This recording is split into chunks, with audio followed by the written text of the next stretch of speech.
the world's most advanced cold wallet for the new generation of cryptocurrency lovers.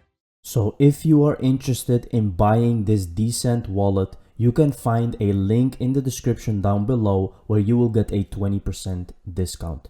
Thank you very much, and let's dig in the video.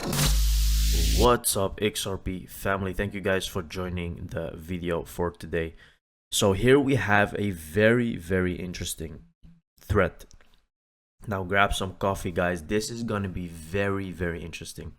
And actually it's things that we already know, but it kind of sums up everything that has been happening till now and what is happening specifically in the UK, which is where everything is starting with XRP. Basically, it's kind of being set up as being the hub or the starting point from where CBDCs will start gaining international cross-border payments, where CBDCs will get interesting because UK is kind of setting up this whole kind of ecosystem, as you may call it, to actually use XRP as a medium of exchange. So this is a very interesting thread, guys. Let's dig in everything we know about the UK and their relationship with Ripple. I thought I'd show you what I know on this one following the recent enjoyment of my findings regarding India.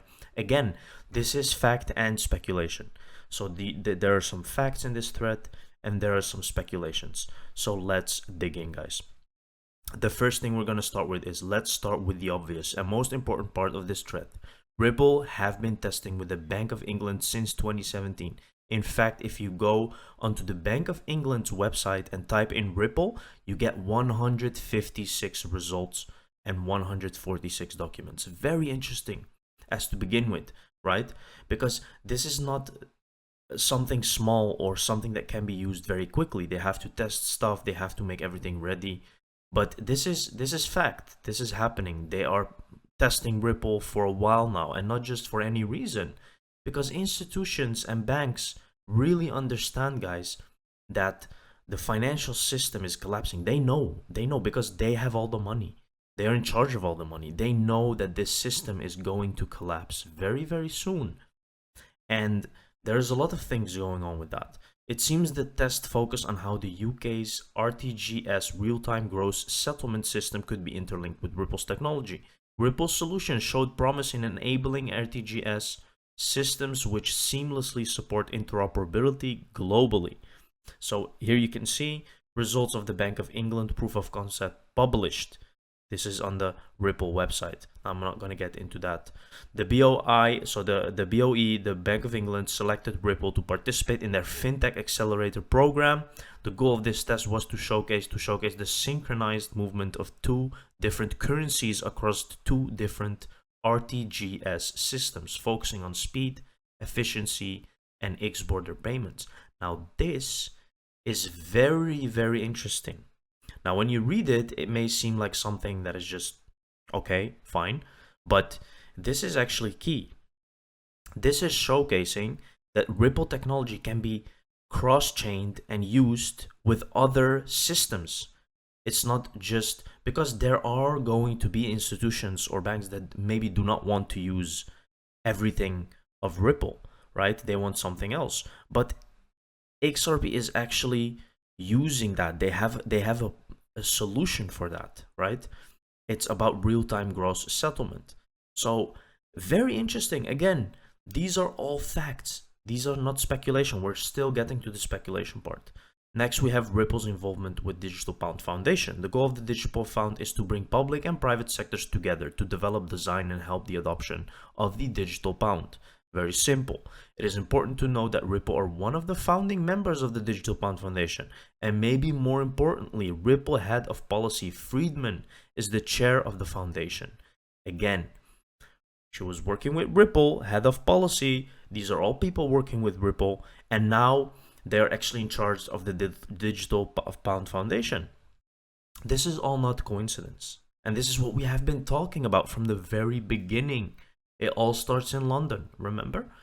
A live talk from Economic Secretary to the Treasury on the steps the UK is taking to position as a global hub. Now, this is what I was talking about. As a global hub for crypto asset technology, right? They want control of this, guys. And you know, it's not just gonna be decentralized, because we can forget about that. A bank will never give a decentralized payment system to the people, but there is a form of decentralization in the Ripple network, right? Anyone can make transactions. Anyone can make side chains. So there is a form of it, but there has to be some control. Otherwise, it's chaos, right? A statement reiterated by the Digital Pound Foundation within the last 24 hours. This month, we submitted our response to the Crypto and Digital Asset APPG in relation to their inquiry into the UK's approach to crypto and digital asset regulation, as well as the government's plans to make the UK the global home of crypto investment. See, the UK is really trying here to accelerate everything and to start everything because they see the future. They can see the future in this. Two keys away from Glenn's speech, the implementation of a regulatory sandbox for crypto at the start of 2023. So you might think that by 2023 we will have clarity. XRP will have clarity for sure, because by then, let's hope the case is settled, we will have clarity on XRP. It will be the first coin that has regulatory framework. The second is a statement I want to explore. It excites me greatly. The XRPL harnesses DLT, distributed ledger technology. So this leads me to speculate with what we've learned above. Is the UK looking to issue sovereign debt on the XRPL at some point? Now this is getting really interesting now. UK debt currently sits at 1.95 trillion. That's something to think about. My ears pricked up in relation to this topic when I was watching Ripple's new CBDC advert. The central bank can issue other assets and allow participants, like commercial banks, to do so. Again, we are wild speculators, but this is super interesting. Understanding where XRP fits in the new world of CBDCs. Key takeaways: central bank can issue currency and other assets on the XRPL. Instant settlement. Elimination of debt risk. This is so important. Again, because the elimination of debt actually has to do with funds being held back and the expensive amount that we have to pay now for cross-border payments. That is all eliminated, right? Because another country, when we make a transfer to another country, we have to wait, right? And it's not just the waiting, but the money actually doesn't go there. It doesn't happen overnight. With XRP, it's settlement that happens instantly. And the settlement doesn't happen today. XRP is interoperable, designed to bridge currency. So it eliminates that. It's instant, right? All these things that we know that XRP is doing. So now we get a bit more speculative, but there have been a lot of interesting events happening in the UK with Ripple. Chris Larsen, Ripple co-founder, visited London and spoke to Sadiq Khan, Mayor of London, to help create Silicon London. So again, more proof that this is bigger than you can imagine. Next, we have a strange one. I'm unsure what this means, but wanted to mention it. Effective August 1st, 2022, Chris Larsen resigned as a director of Ripple in the UK. Maybe he'll be advising someone with a conflict of interest, and Ripple changed their name in the UK. Very, very fishy. My speculation could be that Chris may be doing some work with the Bank of England. This is, of course, super speculative, but it wouldn't be far to travel, right? It's a possibility. I always wanted to mention the partnerships between University College London and Ripple. They joint published an article titled Real World Enterprise Applications of Digital Assets. Again, a very serious thing. One final note I'd like to say before I sum this thread up with the biggest speculation of all is Matt Hancock has this week discussed the potential need and benefit for CBDCs in terms of cross-border payments. Now, this is an interesting video. Let's take a look. The question on a CBDC is to ask why, right? What's the purpose? After all, in the UK, we have a brilliant domestic payment system. And it's one of the most efficient and cost-effective in the world. And for most people, payments these days are free. And for the vendor, they're increasingly free as well.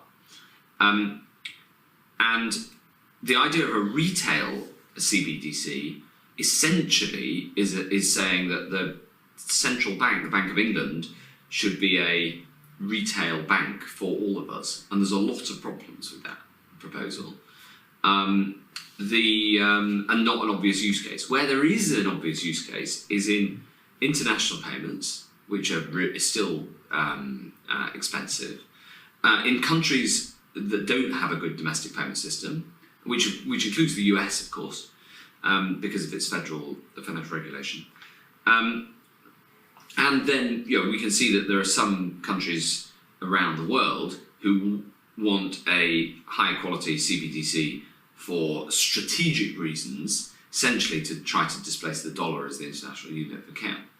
And all of those things are good reasons why there should be a central bank digital currency and why you might want one. The challenge here in the UK is that the core purpose of it, domestic payments, is a problem that we've effectively already solved.